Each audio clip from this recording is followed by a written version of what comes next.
I-Space, the Royal Tantra on the Great Perfection of Bodhicitta.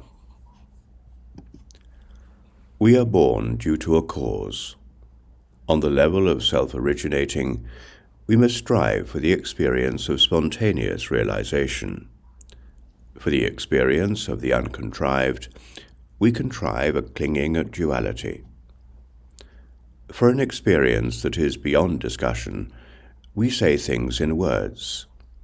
For an experience in which we do not hunt, we deliberately do hunt.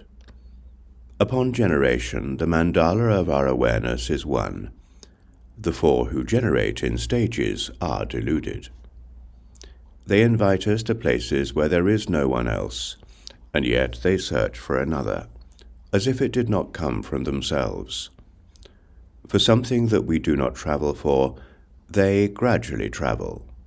For something that is not to be practiced, they have a river of practices. While there is no external or internal, they work on expansions and contractions. For something that is one, they hold on to separateness. For experiences that are innumerable, they are deluded into holding on to numbers.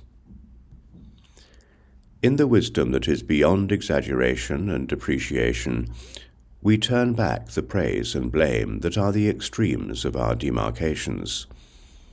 For a wisdom that is beyond being taken up or rejected, we divide what we take up and what we reject into two.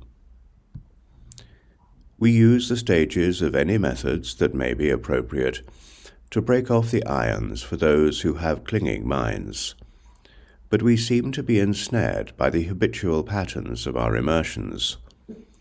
We join with habitual patterns that are contrived. So we do not find the meaning of the uncontrived secret. There is nothing to be obtained other than ourselves. We are ensnared in the knots of causes and results. There is no certainty that all of this is a reward. Concerning the reward of spontaneously realized wisdom, uncontrived awareness is the embodiment of the Dharma.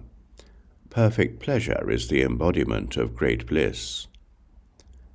The vision of compassion is to be a true manifestation.